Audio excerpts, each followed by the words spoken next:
everyone, my name is Sive. This is my channel, Stories in Sive. I talk about books and I am here to give you my top 10 books that I read in 2024. I read 167 books this year, and that is the most that I've ever read, and I'm excited to share with you the cream of the crop that was very hard to pin down. I'm not going to go through this list in an actual tier ranking order, but the last book will be my favorite. Gods of Jade and Shadow by Silvia Moreno Garcia is an adult fantasy. It's a standalone novel and it is inspired by Mayan folklore and mythology, and our main character goes on an adventure after accidentally awakening a Mayan god of death who needs her to accomplish a task for him in order for him to regain his throne.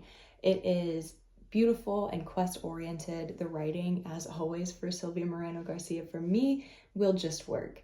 I loved the storytelling. It felt very fantastical and whimsical while also feeling very hard-hitting and challenging at times. It was a beautiful read and I would highly recommend you get into this. I saw this going around BookTube at the very beginning of my reading journey, like 2020. I'm so glad I finally got around to reading this for my book club actually, and it was a fantastic book to pick up. Definitely made my top 10. Next is Two Twisted Crowns by Rachel Gillig. I am as surprised as you guys are to see a romantasy on this list, but I won't lie, I feel like I got into it this year. So this is the second book in this One Dark Window duology.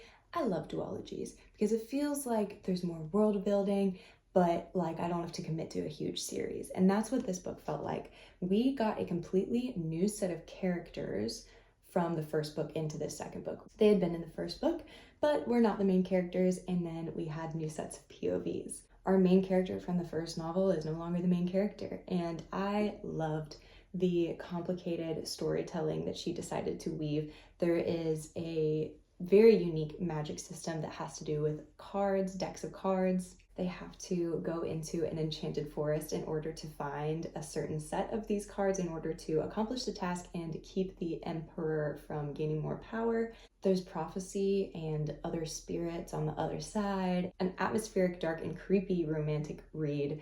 There is a romance in this that is, like, I would say pretty heavy, so I would consider this not really fantasy but romantasy, so if that is your jam, it was mine as well. Elm. Next is A Dowry of Blood by S.T. Gibson. This is, I'm really getting all of the beautiful writing ones out of the way at the beginning. Just the writing. I mean, it's heartbreaking and it's vampiric. It's a gothic novel. We follow a woman who had been turned into a vampire by this man and now lives with him, and they embark on a romantic relationship together. It was about control and loneliness. The plot itself is actually quite strong as well, very fast-paced. It's basically them trying to avoid interactions with their community while also being the benefactor of different villages over time. And this, of course, they are vampires. This small book spans like the courses of hundreds of years, and it was a really, really immersing read. I felt constantly like fascinated. It was so good. Next is Changing All-Stars by Nana Kwame Adije Brenya. I love this book. It was so uncomfortable and challenging while also being wildly entertaining, and the fact that you're entertained, you're like, oh my gosh, why am I entertained by this? It was very challenging and very like introspective in that way. I thought the writing was wonderful. I cannot wait to read like more from this author, but we follow two characters who were in a society where a gladiator-like entertainment platform is set up for inmates, prison inmates who have like a certain length of prison sentence that they can, of their own free will and volition, sign a waiver to compete in hand-to-hand combat games, very gladiator style, like I said. And it's about two characters who are in that situation while also getting a few like third-party vignettes looking into this on both people who find it incredibly unethical and people who like basically support this in a WWE type fan base. It is crazy. The violence is very intense and some of the fight scenes were just written super well. I think that this is a book that if you're into near dystopian, you need to pick this up. 7 Days in June by Tia Williams. I read it this year. It was perfect.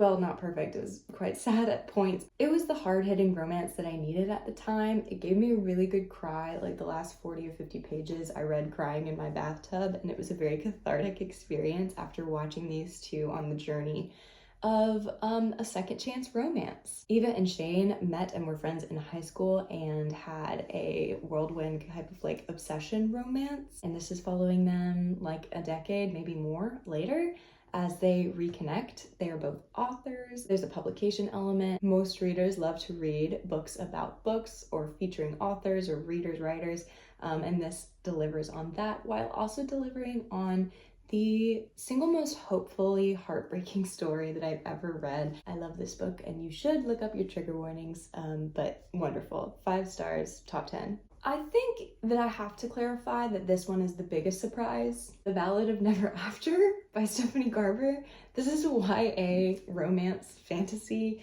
This is the second book in the Once Upon a Broken Heart trilogy, and it was just what I needed at the time. I will say, I know that if I had been in a different mood, that this book I would have found cringy, but I did not. I was eating it up. I was like, I want to wear a pretty dress and have a dagger at my hip. And I just like, why did I stop feeling like that? Like that middle school vibe. I just know I would have ate this up if I read it when I was like 13, 14. So I'm super glad that I gave this an emotional chance to be a wonderful fairy tale for me to read. It was a beautiful companion for me in November. The overarching theme throughout this is that any story has the chance for infinite possibilities. This book was wonderful, and I'm really happy that it's on this list, as surprised as I am. Horror is finally making an appearance on this list with The September House.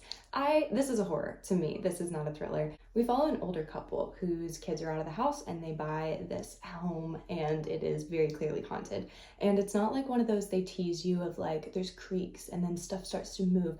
Is it haunted or is there something else going on? No, this house is haunted. She knows it. And her husband has like just left because he didn't want to be involved with it anymore. And she realizes, oh wow, I haven't actually heard from him in a month. And so their daughter begins to get concerned about what has happened to him. Darkly comedic. This was actually very funny in like, oh my gosh, I can't believe I just laughed at that type of way. So much fun. I read this in October. I know it says September House, but October for, Halloween vibes. And I would highly recommend if you are at all interested in haunted house stories. This is a very unique voice in that subgenre of horror that I just found that I really connected with, and I thought it was hilarious and also very terrifying. I had no choice but to give this 5 stars, and I'm super happy to have it on my top 10. Closing in on the end here, I have Pearl by Josh Malerman. This is not as big a surprise of Ballad of Never After, but also a surprise. A horror that has many perspectives, but one that is uniquely from a pig's point of view. Chaos. Absolute chaos. Extreme violence and chaos. Josh Malerman, I had never read him before, and I've read 3 books by him this year, and this is a very lowly rated book on Goodreads, and I have no idea why. Like, I cannot imagine not being totally immersed in this world and this story of this farm basically having its own hive mind and trying to take back control from the farmer who owns the land and owns them. It was very creepy. It was very short. I read it quite quickly on audiobook, and it was so wild and out there.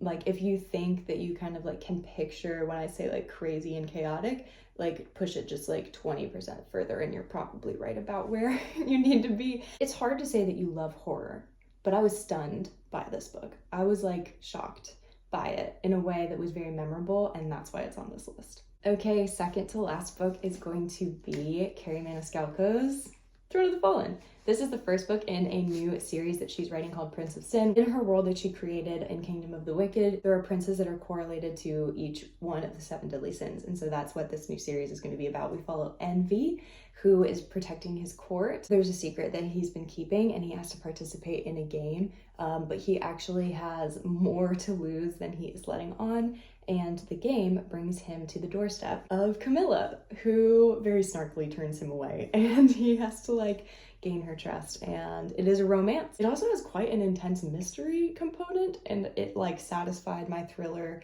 mystery lover's heart while also getting the fantasy element in a world that I was already very rooted in Kingdom of the Wicked, since I have read that trilogy.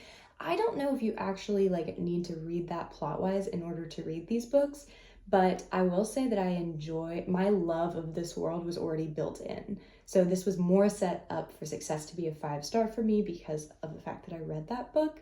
I love Camilla. I thought she was super fun. The biggest thing that you want from a romance like this is rooting for the characters to get together, and I was 100% doing that. Last but definitely not least, actually last but most, is my favorite book of the year, The Lost Queen by Signa Pike.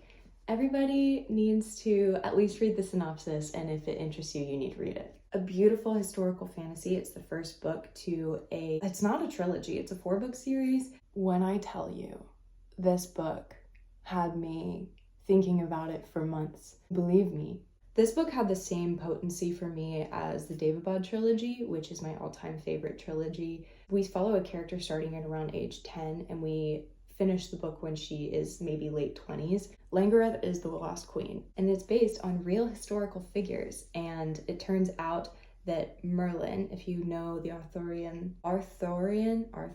King Arthur legend, however you say that, if you know that legend, you'll know that he had a very trusted advisor, Merlin, who was said to be a druid. His real name is Lilikin, and he was said to have a twin sister, Langareth. Signa Pike's extensive research into this subject shines. Her writing is impeccable and had me completely immersed in every chapter, with an ending that devastated me so thoroughly. Those who win, who take the victory, write history. Those who lose, reality is lost. What actually happened, real events are lost. And that's a theme that's explored heavily in this book and in Langareth's life, and I'm excited to see where the rest of the series takes me, but this was a standout favorite for the year.